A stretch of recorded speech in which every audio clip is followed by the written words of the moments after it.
অসংখ্য অগণিত শুকরিয়া যে মহান আল্লাহ সুবহানাহু তাআলা আমাদেরকে রমজান মুবারক দান করেছেন, আমাদেরকে রমজান মুবারক পর্যন্ত হায়াতে তাইয়্যিবা দান করেছেন। আলহামদুলিল্লাহ।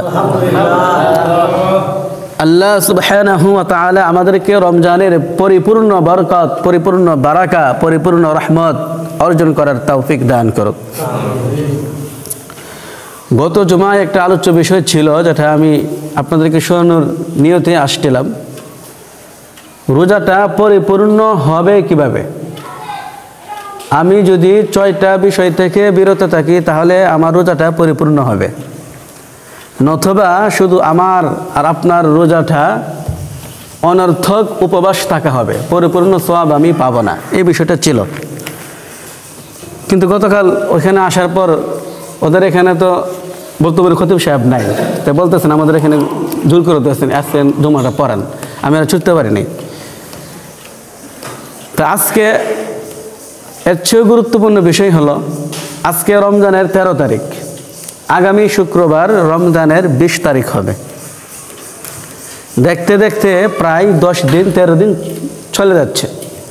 আমাদের সমাজে একটা ভুল প্রচলন আছে, যেই ভুলটা ক্যালেন্ডার পর্যন্ত উঠে গেছে। সেই ভুলটা হলো, আমরা রমজানকে 3 ভাগে ভাগ করি। প্রথম 10 দিন রহমতের, দ্বিতীয় 10 দিন মাগফিরাতের, তৃতীয় 10 দিন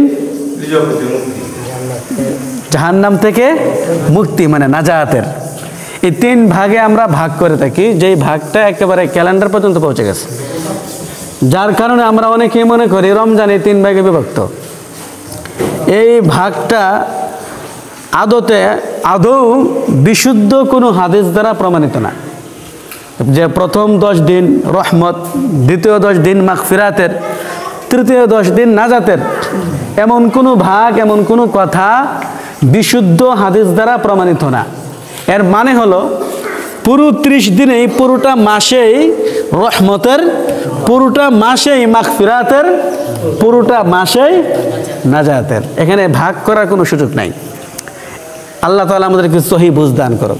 তাহলে আমরা একটা সহি বিষয় জানলাম, যে পুরো রমজান মাসেই মাগফিরাতের, পুরো রমজান মাসেই নাজাতের, পুরো রমজান মাসেই রহমতের। আল্লাহ যদি চান আমাকে রমজানের শেষ তারিখে, শেষ শাহরিতে আমাকে মাফ করে দিতে পারেন, আমার প্রতি রহম করতে পারেন, আমাকে জাহান্নাম থেকে মুক্তি দিতে পারেন। এই জন্য এই ভাগটা করা যাবে না।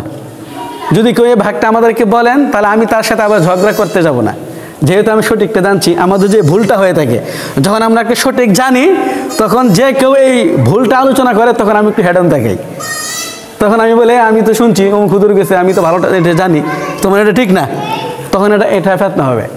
যেহেতু আমরা সঠিকটা জানছি, যদি কোনো হুজুরও বলে থাকেন, মসজিদের ইমাম সাহেব, খতিব সাহেব, তখন আমরা তাকেও বলবো যে হুজুর আসলে আপনি একটু সঠিকটা জানার চেষ্টা করুন, এটা ভুল। আমরা এইভাবে বিষয়টা তাকে জানিয়ে দেবো। আল্লাহ তাআলা আমাদেরকে সহি বুঝ দান করুক। আমিন।